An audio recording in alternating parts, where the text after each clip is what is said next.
Hello everyone, Assalamu alaikum.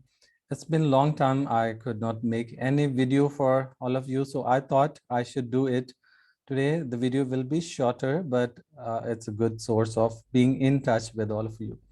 So I'm doing it since I have a very busy schedule these days. Exams are around the corner, they are just approaching, and all of you must be busy in preparing for examination. So I thought I should make a short video for all of you so that I can stay in touch with you. And I have decided to discuss with you an important topic relevant to AS level, and this is from chapter number 5. And chapter number 5 is macroeconomic intervention. And the objectives of government at the macroeconomic level are to control inflation, to control unemployment, correcting balance of payment deficit, and government wants to achieve economic growth and sustainable economic development, as well as it wants to stabilize the exchange rate of currency. So these are multiple objectives of the government that are discussed in macroeconomics, chapter number 5, AS level. And another important thing is, what are the policies that government can use to achieve these macroeconomic objectives? So policies are divided into two types. One is called demand side policies and the other one is supply side policies. So demand side policies are the policies that are made by the government to achieve macroeconomic aims, which I already mentioned you, that is controlling inflation, controlling unemployment, achieving economic growth, and achieving sustainable economic development, as well as achieving stable exchange rate of the currency and favorable balance payment position. So the purpose of all the government policies, and whether they are demand side policies or supply side policies, they aim to achieve all these macroeconomic objectives.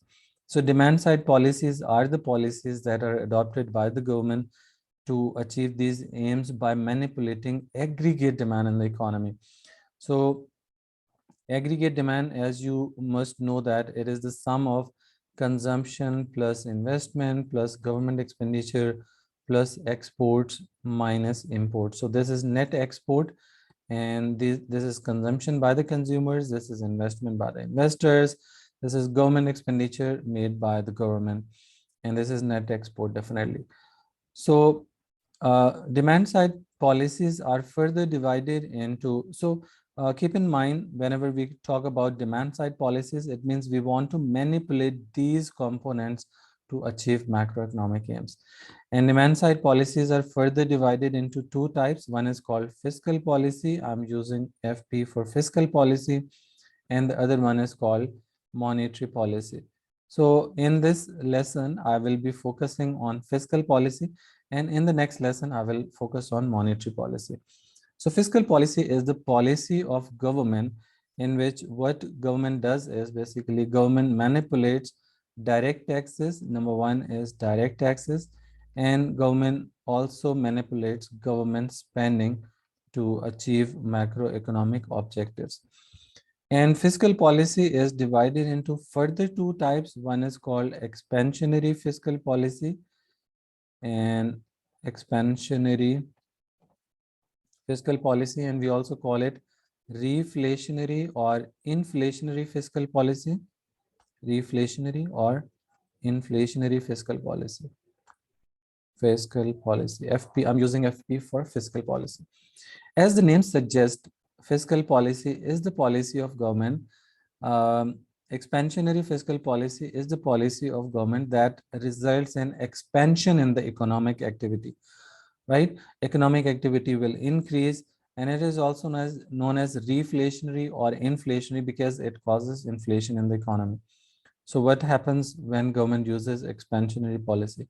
Government will reduce direct tax. Direct tax is basically the tax that is charged on income of consumers, that is charged on profit of the business, or it is charged on the property. So direct tax, what should government do is it should reduce direct taxes so businessmen can use more money to invest into the business, and it will be incentive for them to invest more and earn more income. because they have to pay lesser direct taxes, that is tax on their profits, like we also call it corporation tax. Similarly, if direct tax is imposed lesser on spending of the consumers, on income of the consumers, then definitely their purchasing power will increase and they will spend more and aggregate demand will increase. Secondly, what government does to the government spending must increase to increase aggregate demand in the economy. So as a result of this uh, change in these tools, what will happen to the aggregate demand is aggregate demand will rise, and when aggregate demand increases, GDP of the country will increase. When GDP increases, economic growth will also rise. Employment will definitely rise because when economic activity is greater, economic growth is achieving, economy is achieving economic growth, then job opportunities will increase and employment will also rise. However, this policy, as the name suggests, is inflationary.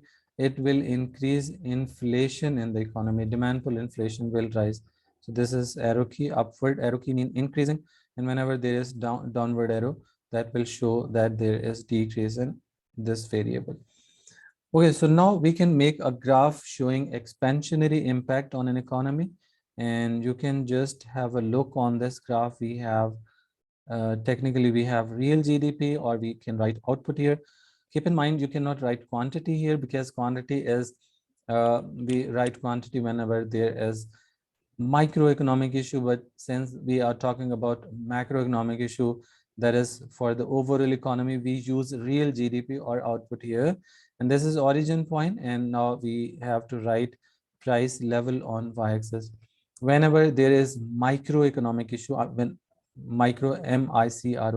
microeconomic issue, we just write price here because that is an individual price of a certain product, and whenever we talk about macroeconomic issue, we write price level here. Keep in mind, if you don't do that, then examiner doesn't award you marks for that, because price level mean average prices in the economy. So you must, in macroeconomic issue, we write price level because we are talking about average prices of all the goods and services produced in the country. When we write just price, it means that is a microeconomic issue, and microeconomic issue is basically the issue that focuses on demand and supply of single product.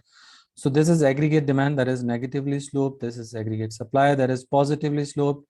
Equilibrium in the economy takes place at point E, where price level will be P and real GDP is equal to Y. So whenever there is increase in aggregate demand, what will happen to aggregate demand curve? It will shift to the right from AD to AD1. As a result, equilibrium will move to E1, where price level will increase to P1 and real GDP will rise to Y1. So real GDP is increasing, price level is also increasing. So there is a gap between initial price and subsequent price. So this gap is known as inflationary gap. Inflationary gap. So don't focus on my writing, just focus on my voice, whatever I'm saying, and you can relate it to this easily. So whenever there is rise in price, this causes inflationary gap, and whenever there is increase in real GDP, it causes economic growth in the country. So this is causing demand pull inflation, but it is resulting in economic growth as well. So this is the impact of expansionary fiscal policy. Then what about contractionary fiscal policy? Contractionary fiscal policy, contractionary fiscal policy focuses on reducing aggregate demand, and for that purpose, what government does is government will increase direct tax will increase, and government spending will fall, government spending will decrease. When it happens, what will be the impact on overall economy? Overall economy, in overall economy, aggregate demand will definitely fall, and real GDP will also fall, economic growth will decline, and definitely employment will fall. Whenever there is lower economic activity, employment will decrease. However, this results in controlling inflation. So inflation is controlled here. So this is also known as deflationary. Contractionary fiscal policy is also known as deflationary fiscal policy because it causes decrease in aggregate demand and decrease in inflation rate. So deflationary mean Deflation is basically fall in price level, and it happens in case of contractionary fiscal policy. Now we can make a graph to show the impact of contractionary fiscal policy here. This is real GDP, this is origin point, and we have price level on y-axis.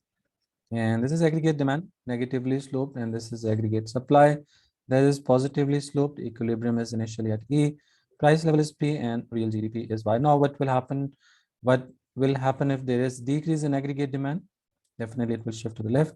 Equilibrium will move to E1, where price level will fall to P1, and real GDP will fall to Y1. So you can see that price has decreased. When price decreases, inflation is controlled. But on the other hand, there is decrease in real GDP as well. So economic growth will fall and employment will also fall. So this is not a good decision, because whenever there is decrease in aggregate demand, it causes a lot of issues, but it controls one problem, that is inflation. But all other issues, economic issues, are basically further deteriorated. Economic growth falls, employment falls, economic activity further decreases. Okay, so this is the dose for today, and I believe you got the idea perfectly. If there is any issue, you can write in the comment box, and if you are interested to join my online classes, then you can just contact me on the number given in the description. And if you want to see further videos of different lessons and different chapters, I have made a lot of videos for MCQs as well and for structured questions as well. So have a look on them. Go to the playlist and have a look on the playlist, and you will find a lot of videos that can definitely help you while preparing for examination. So this is the dose for today, and would be we will try to make further videos soon, and we'll keep sharing with you so that I can get connected with all of you with the passage of time. So this is it for today's lesson. Thank you so much, and see you soon in the next lesson. Allah Hafiz.